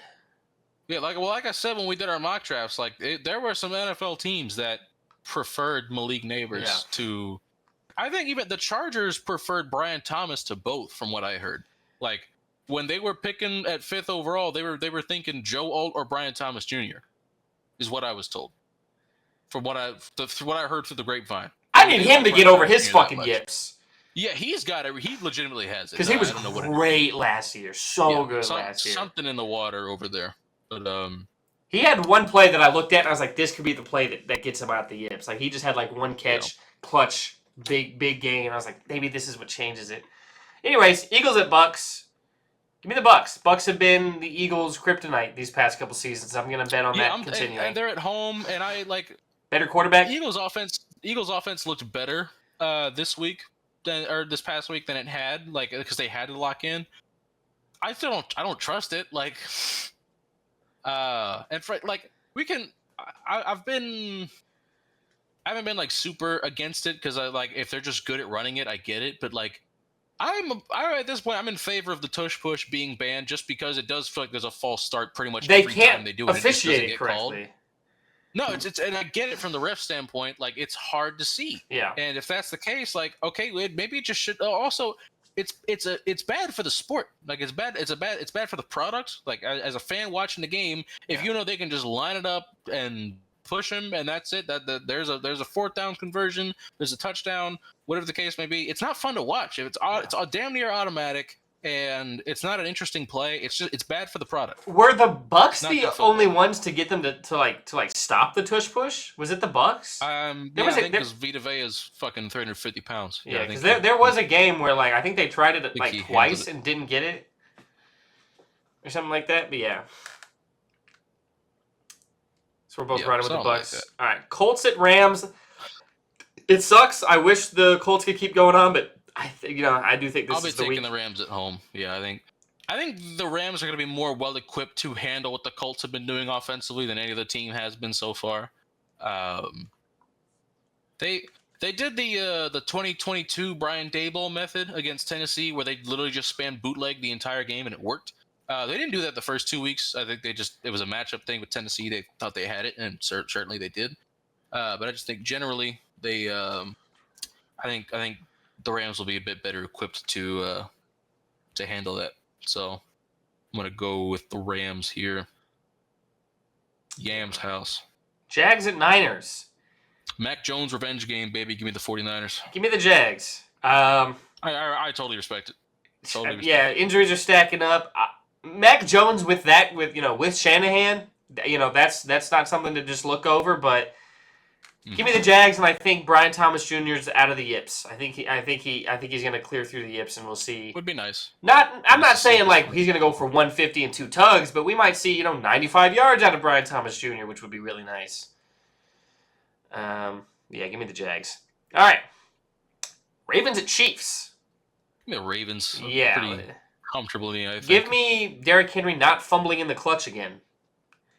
That would be nice. He hardly ever fumbles, just generally. He just doesn't fumble much. And he's fumbled a lot this year already. Sign in the end. No. Don't say that. Sorry. Don't Hall of Famer if he retired right now, first ballot. He'd have been a Hall of Famer if he retired 2 years ago. I probably wouldn't have been first ballot, but I mean, he'd have been a Hall of Famer. And now he's first ballot. He's just racing his high school rushing totals. He's been spending his whole NFL career chasing that. That's what it is. Bears at Raiders. I'm gonna take the Bears. Yeah, same. I kind of hope the Raiders win this game just so they get back on track. But it's good for the Bears if they win this one to get 2 in a row with the new head coach. Caleb starts to look better. Like I would be happy with either outcome here. A tie would suck. I don't want to see that. But any team winning this game, I think would be good for them. I'd like it. I think they both need it. So it's going to be really unfortunate for the team that doesn't get it, but for the team because there's such a big difference in the NFL between 2-2 and 1-3. It's always fun when 1-2 teams go at it because that is such a big pivotal game in the season. That's going to be one of the most important games you play all year. in this situation. Like it means a lot. It would be made even better if they were in the same conference. Yeah. Same But- Division 2 would be fucking that'd be awesome. Packers at Cowboys. I'm gonna unfortunately have to go with Green Bay. I don't think they're dropping 2 in a row. Micah revenge game as well. You know he's gonna be wreaking havoc. No tribute to Micah. Yeah, he's gonna be pissed off. Just is what it is. Give me the Cowboys. Give me Dak Prescott showing people who the fuck he is on Sunday Night Football. All right. Fair enough. Obviously, this being a Sunday night game is fucking awesome. Yeah, Dak in the bright lights. That's always known to go well. You know. All right, Jets at Dolphins. But Jets at Dolphins and Titans at Texans is fun because somebody's got to win something. So give me the Jets. Yeah, let me see something. Where's the injuries? Here we go.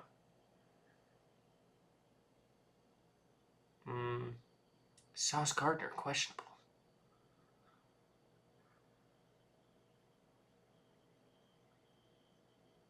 Oh, Justin Fields. It was a concussion he was out for, questionable. So he might be back this week. He could be. I'm going to take them regardless, but... Me too. I will feel a lot better about that if... This Aaron Glenn defense versus Tua turned the ball over. I feel good. Bengals and Broncos. I'm going to take Denver. Jake Browning against this defense. Yeah, I don't... The Bengals offense has been flat out terrible, frankly. Even before Burrow got hurt, the offense as a whole just operationally was bad. That's how it always and they're is going every against year. one of the best defenses in the league. Yeah, I feel pretty comfortable with Denver. So does Vegas. They've got them favored by 7.5. Yeah, I'll ride with Denver, but hey, don't be fucking surprised when Jake Browning just fucking tosses that rock to T. Higgins and Jamar Chase and All right, if you believe it, pick it. Fuck it, give me the Bengals. You ain't changing that pick now. Locked in. Locked in. Oh no. It'd be fucking hilarious if they do win this game. I'm not gonna hear the end of it on the pod the next day. Because then you'd be 2 for 2 in deciding my picks for me, or like on a Monday night football game. Well, It's a road team. Yeah, that. Yeah. All right. Well. Oh. We got a fun one. We got a fun one. We got a fun one. Ladies and gentlemen. Oh, fuck, Got a fun I'm one. again. Let me go turn my lamp on for this. I gotta be more visible for this segment. Let me be right back. All right. We got a fun one. Top 3 of the week. Pokemon spin-off pitches. These are our ideas, ladies and gentlemen.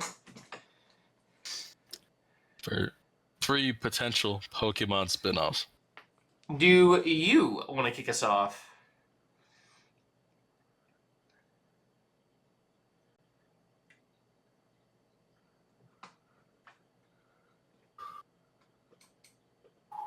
Okay, never mind. I'll deal with that later. Y'all good? Yeah. All right. I'll tell you after the pod. All right. Oh, shit. I'll tell you after the pod. All right. This one is number 3 on my list just because it's none of these are necessarily like realistic. Like, let's have some fun here. But this one is definitely the least likely for the Pokemon company to ever do because it would like paint an aspect of the world in a negative light. This is like a game where you play as a Pokemon who is being trafficked by one of the evil teams, and you are attempting to escape captivity and get back to your trainer. But it'd be pretty gruesome stuff. Like you're getting tortured. You know, you're trying to get out. So they're shoving HMs in your face. Use rock climb now. Do it now. I'm not even a water type. Why am I learning surf? Yeah. Yep. That's a fun one. What kind of like? Do you have any ideas of how the gameplay would be?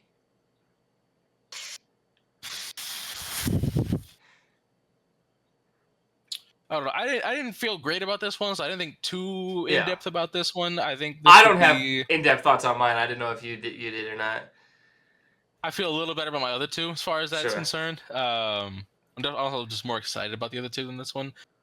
Um, Not necessarily on the gameplay. No, I Yeah. think I don't know. I wouldn't know how that would work. I would think about that longer, but yeah, was an Alrighty. idea. Your number 3. My What are we number staring at? 3. All right. I went with this is pretty much just inspired by the Victory Bell announcement, Mega Victory Bell announcement trailer. Just a horror Pokemon game of really any sorts. Yeah, Because when you read in different Dex entries or when you just look at certain Pokemon in different art oh styles, you're man, like, oh, there's so these are many. actually horrifying. There's These so are many, actually, yeah. so many dex entries that So are just absurd. yeah, just like going through like anything like stuck on Pokey Island, and it's just fucking Hypno's Island, where he's trafficking young trainers. Um, Yeah, but just anything, just highlighting how scary these Pokemon can be. Um, Probably a first person kind of game, kind of like that trailer was for the first part of it. That would be the idea. It would be even funny to see some Pokemon we don't think of in scary lights, like in a scary way, like when yeah, it's dark out and you're face to face with this creature. Oh, that actually is scary. I just saw like a fucking scary like Onyx one of just like this rock serpent in the night just coming out at you and like, oh yeah, that would scare the shit out of me. yeah. Yeah, your number 2. My number 2. This one kind of already exists, Okay. but it's not a Pokemon spin-off. It's Pal World, and my thoughts, and it's Pixelmon. I want an official Pokemon survival game. Yes. I want one made by the Pokemon Company with the Pokemon in it. I want a proper Pokemon survival game. Just I as a think Power that could be a World lot of side fun. note, they're making like a farming simulator in the Power World like universe. Nice. Yeah, just a little side Nice. note. I've been thinking about getting back on. I haven't played it in like months. Yeah, me either. I gotta I tap would back in I would just to see what's restart happening. altogether. I would too, but I gotta tap back in just to see what's happening. But I want a proper Pokemon survival game made by the Pokemon Company. That's where I'm at. Yeah. Oh, that would be fun. Yeah. You're number 2. My number 2. I was thinking about like I started thinking about a veterinarian style Pokemon game that could be fun. That'd be so fun. Which I'll still put that out there to the side, honorable mention. But then my brain just went into a more serious one, or maybe actually less serious, but more graphic with Pokemon Surgeon Simulator. And like, let's actually see what these Pokemon fucking look like in Surgeon Simulator style gameplay. Pokemon taxidermy. Yeah. But yeah, just being like, what? How is this? Like working on a coffin could be like working on those certain like type of blowfish that you have to be careful when cutting into, or just seeing some of the different anatomy or all the different tools that would be needed in a real world setting to work on certain Pokemon. I think that could be fun, and then just you could have fun jokes of just like what actually is inside of a Pokemon that makes it the way it is. Could be fun. But would be graphic. And my first 2 are very much just not within the realm of anything the Pokemon Company would ever do. Yeah. Because the survival one, with what they announced, Pokopia, like we're starting to ease. They're easing a little bit towards that direction. Yeah. Which would be fun. Yeah. We got a Pokemon cozy game. Like that's awesome. Yeah. God, I'm so excited for that one. Cannot wait. Coming out next year. I'll be there. I'll be there day 1. Are we thinking that's going to be the summer game? Is that going to be like a summer? Probably. It's definitely a summertime kind of game. I'm hoping that summer, and then we get like Gen 10 in the Black and White 3. Remakes on the table. Remakes are on the table. I need 3. I need 3, and I need it in 2D or 2.5D, I guess. I respect you. Wishing for the shooting for the stars, man. I respect it. When you play through Gen 5, you'll get it. Trust me. You'll understand it. All right. We'll get there one day at a time. Your Number one. All right, you know me. Yeah. You know me. I'm a big RPG kind of guy. You know, Okay. I've actually been playing Cyberpunk again lately. Started playing a couple of days ago. I've been playing Cyberpunk again. Every time I play Cyberpunk, I do like everything I can before I do the first big heist because I don't like it when Jackie dies because I like him and that's Gore of my comfort character. So I want to spend as much time before he dies as possible. But anywho, big you know, open world RPG kind of guy. Yeah. Give me a proper. So Pokemon is technically an RPG, Mm-hmm. but the role you're playing is child who leaves home at 10 years old. Like, no, let me choose the role. Give me a true open world setting in the Pokemon universe where I get to like like an Elder Scrolls type of thing where like you can join all these different factions. I want to be a Pokemon Ranger. I want to be a gym leader. I want to be a gym challenger. I want to be a fucking Nurse Joy if I want. I want to be able to do all that shit at once. Like, and then give me like biome based Pokemon in different areas of the map based on you know the you can have a volcanic area over here. You can have a you know a Numel over there. You know you can have you can find a legendary Volcanion in there somewhere if on a quest or whatever. Heatran, fuck it, you know.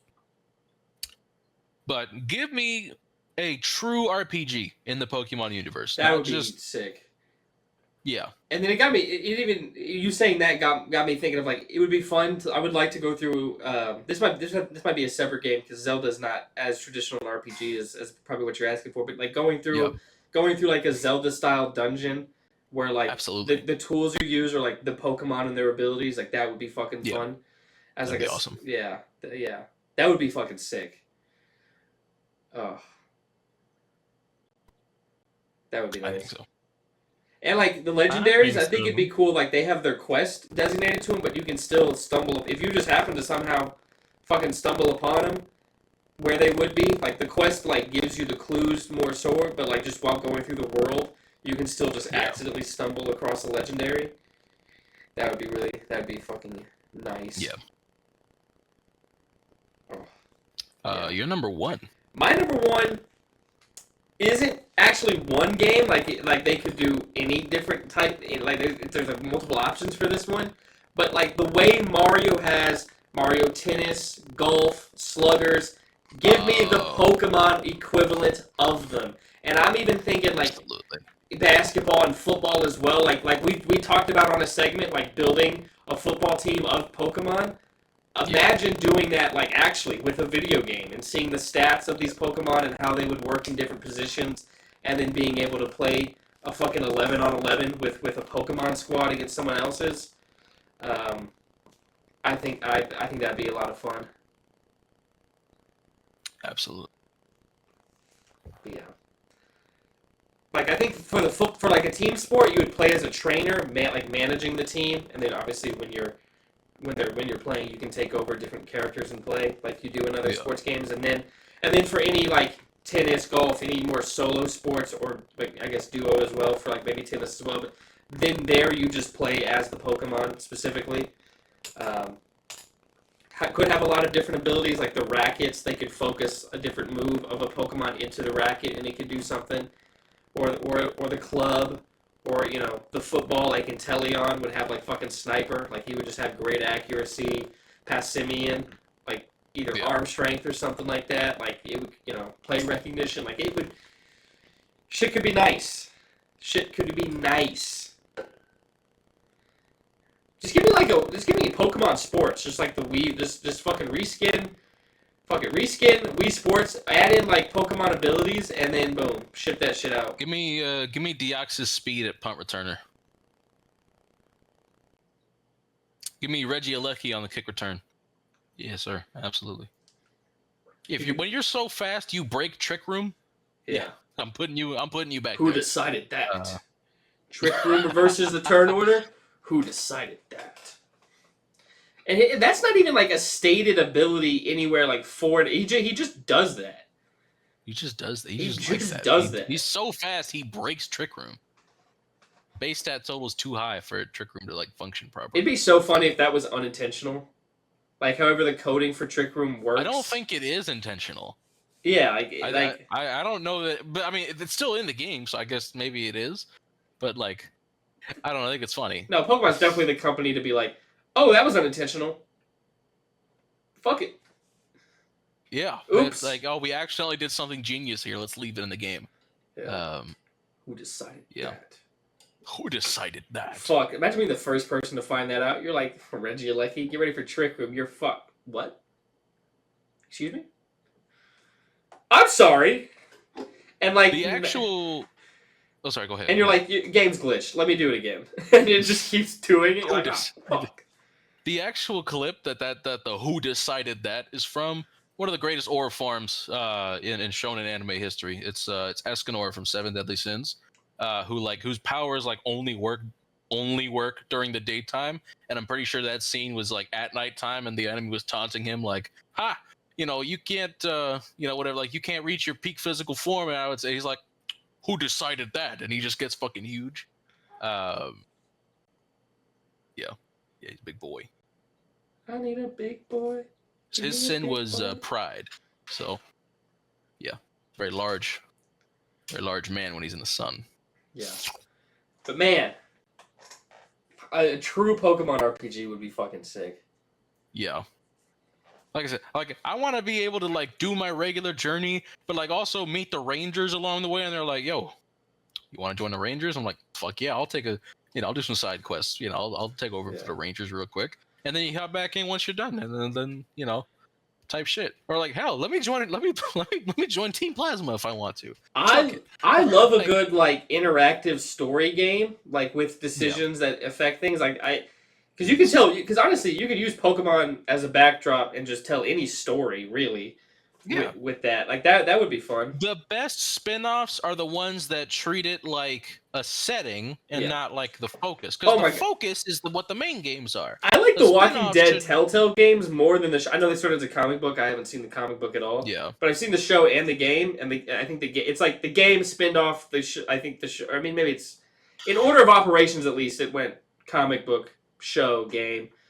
But anyways, I mean, I like the game more than the show, and I'd probably like it more than the comic book just because of that interactivity and Clementine being a fucking dog. It's on the brain because Tony Stadavici is a skit content creator. Yeah, I love him. Yeah. He's playing through The Walking Dead right now. Oh, nice. He bless his heart. Do you think you'll check out his playthrough? Probably not. No. Okay. In like episode 2 or 3, you have like the rations, and you give them out to the group, and you have to decide like who gets what. And he dead ass was like, "I'm actually not gonna feed the kids," and people were like, "Well, that's crazy." And then like in the video he goes, "And this is what I would do in real life," and people were like, "Oh, that's actually crazier." His reasoning was because they're small, they need it less, like they're kids, so they can bounce back better. And he's like, as adults, like, well, we're bigger, we need it more. And the comments were like, "Tony, that's not how that works. It's actually the exact opposite, Tony." He still ended up feeding the kids because, like, I guess he wanted to feed Kenny, and the only way you could feed Kenny is to feed Doug. And he looked at the rest and he's like, "All right, Clementine, here you go."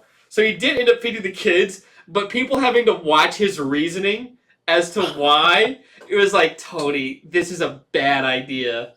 Just give him a minute. He'll figure it out." Yeah, and then did you ever see the Walking Dead video game? I'm familiar with it. Yeah. Do you remember the character Larry, like the old guy who hated Lee? Maybe I don't. Probably not. Well, in like the first episode, it ends with Larry punching you as walkers attack, so you get knocked on your ass. He leaves you for dead, and then Kenny comes and save you. But later, like, Larry died. He has a heart attack, and you have the option to either, like, kill him so he doesn't turn into a big-ass because you're trapped in a room with him. You have the option to kill him so he doesn't turn, or try to help save him. And I guess I dead-ass think Tony forgot that he tried to kill him. So he was trying to save Larry. Thankfully, no matter what, Kenny makes sure Larry dies, so you're not trapped in there with a walker. But then he was mad at Kenny, and he dead ass was like, Kenny doesn't respond well under pressure. And I was like, "Tony, I'm not trying to be mean. You are not responding well under pressure. You made the wrong fucking decision. But it's a fun playthrough, and people are in the comments are like, I've seen a lot of playthroughs of this game. I'm genuinely seeing stuff I've never seen before happen because of Tony. He's really doing his own thing. Yeah. Yeah, I'm having a little early sneak peek into what I've been on. I've been watching that playthrough, which is a lot of fun. Which I think we can go right into, I guess. Yeah, Unless you have let's anything do it. else. What's going on? And then you go ahead and kick us off. Since Yeah, you already started. there. Yeah. So I've been watching that one. That's been a lot of fun. Trying to think what else I've been watching. So I started Absolute Batman. I think I've read the first 3 issues so far. I think I like that one more than Absolute Wonder Woman, which I do want to go ahead and catch up and reread that one. Because I think I have a couple issues I didn't read. I think I read the first 5 issues. But I think it also just helps more that I know more of the Batman mythos. So when I see the seeds they're planting, it's easier to pick up on. Because I'm like, okay, that's obviously the Penguin before anything happens. That's going to be Two-Face before anything happens. Like, it's easier because he has more identifiable rogues. But like the way they're setting up and like the early world building for Absolute Batman feels really great. And yeah, I just can't wait to keep reading that. It's been a lot of fun. And then I'll start Absolute Superman. And hopefully the first volume of Absolute Flash is out so I can get my hands on. But we'll see. Hi, kitty. I think it is. It looks like it's out. Oh, baby. Yep. Yeah, it looks like it's out. I should be able to. I'll pick that up soon. But yeah. Yeah, the Absolute Universe is a fucking phenomenal idea. Need to catch up on the others because there's the Trinity, there's the Flash, there's a Green Lantern, and then there's Martian Manhunter. Right now, those 6 are out. Need to catch up on those. Yeah. Like I said, I'm just gonna go by volumes. I'm not gonna be able to successfully get there on time and be able to keep up with it issue by issue. So I'll just go volume by volume. So I'll be a bit behind at times, but whatever. But it's been fun. Absolute Green Arrow next. Don't know what his gimmick is because everybody has something different to him. Because Wonder Woman's not from Amazon; she's from Hell. Although I think she's Amazonian, but like she was raised in Hell. Superman had his planet. I think it blew up when he was later in life. He doesn't have the Kents. Batman is working class. He also has a sick-ass cape. Sick-ass cape. Yeah. Or Superman. Well, both have badass capes. Because his is like Ash from his world or something like that, right? Yeah. Yeah, something like that. It's like it heals him. It's like alive. It's fucking crazy. Yeah. Heals other people too, if I'm not mistaken. I think it healed like people, like humans with it. I think in one of the issues. Hopefully. I could be wrong. And if anyone's afraid of Absolute Batman, he still doesn't kill. Like he has all these. He's got this big ass hammer. He's got these knives. Because the ears on his cowl are knives. Yeah, there's no wasted anything on his suit. Everything's a weapon. Yeah. But like Alfred, because Alfred is like this, some. It's not. I'm not too clear on what he is yet, but he's like some kind of spy. Spy mercenary type. But he's like tracking Batman and watching me, and like as Batman's doing all this brutal shit, he's narrating like, oh, he's managing to miss every major artery, and I'm like, all right, it's a little over the top. Like he's still being a little over the top, but they're making it very clear that like, hey, he's brutal, but he actually still does not kill, and I'm like, cool. Yeah. Cool. Although an alternate universe setting is the place to explore a Batman who kills, but I'm just not interested in that. I'm not only is it less interesting, but it's also like it's even more interesting to have again in this universe that runs on despair rather than because like the main timeline runs on Superman's hope. Yeah. This is the timeline or the universe I guess that runs on Darkseid's despair. Yeah. Even in a universe that runs on despair, Batman still doesn't kill. Yeah. That's way more interesting than 100%. A Batman who kills because this is the dimension where everything is evil and everything is dark and disturbing. No, it's way cooler. Yeah, that's to have Batman still not kill. That's what's great about this Absolute Universe is like, and I got to read the others, but they're hiring writers who know these characters because they're showing you what the core of this character is, because the core of Batman isn't his money, isn't his wealth or the fact that he whatever. It's that through it all he's going to try, like, through the darkness that he shows on the outside, he's gonna try to make the world better, and he just believes in being able to rehabilitate. Like, there's a lot to it. So yeah, because I was listening to the guy who's writing it, Scott Snyder, the good Snyder for DC. The good Snyder. The good Snyder for DC.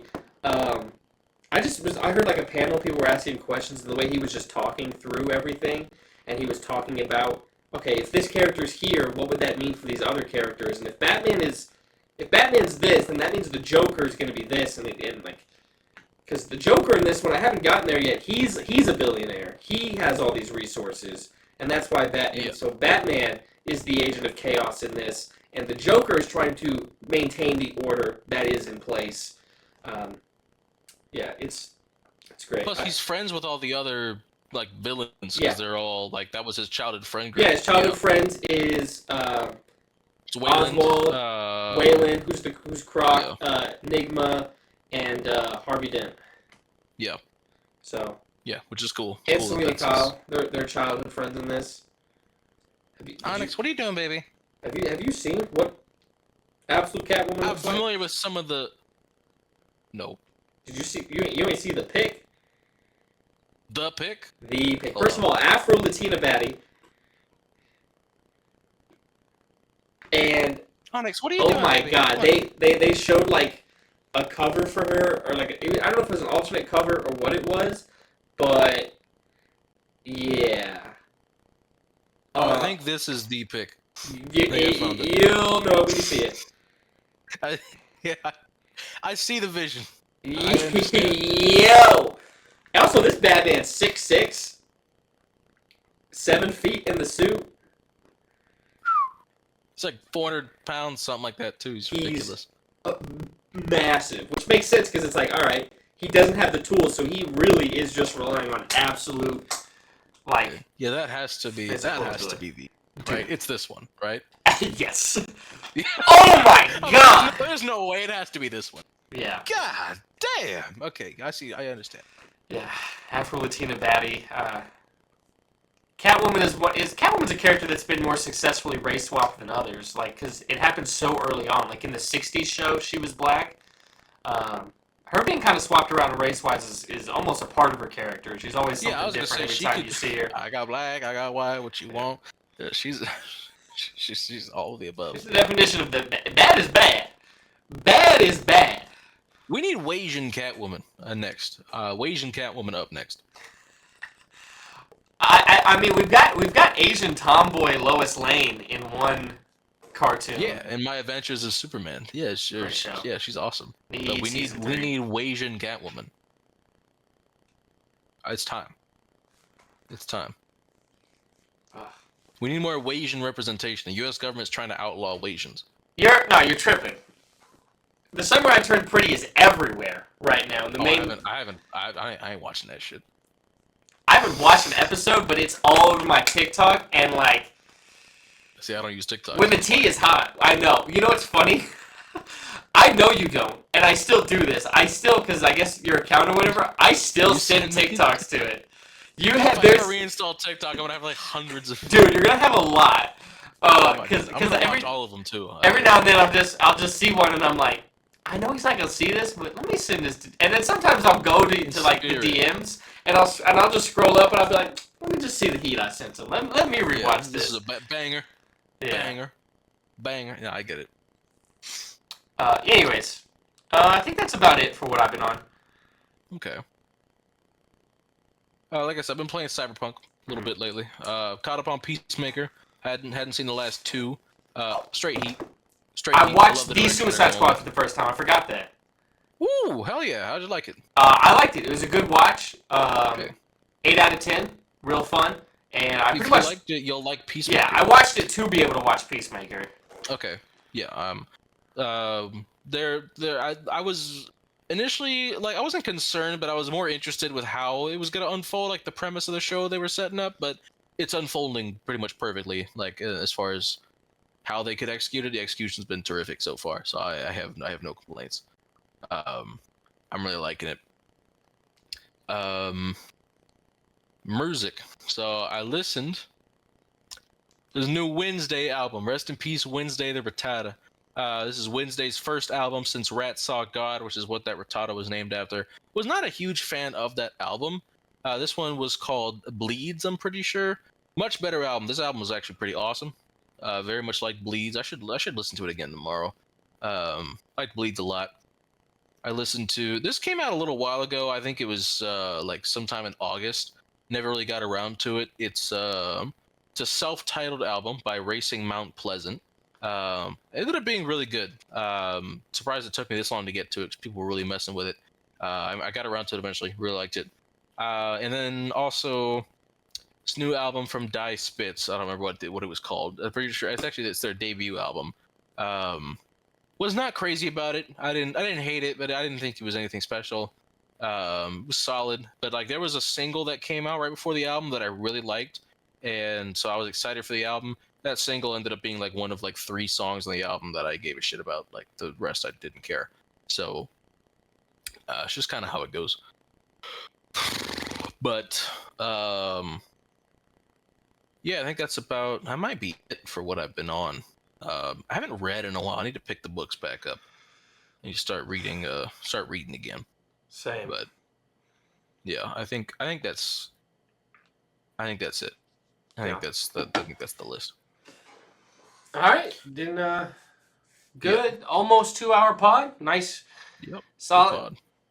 You know, top 3 heat. That's a top three right there. That was a fun one. But yeah, thank you guys so much for watching. Go ahead and like the video, comment anything down below, and subscribe to catch these every week. Ideally, every Wednesday, but life happens. So yeah, see you guys next time. Thank you so much for watching. As always, keep gaming, and fuck Nico Harrison, and fuck Jerry Jones.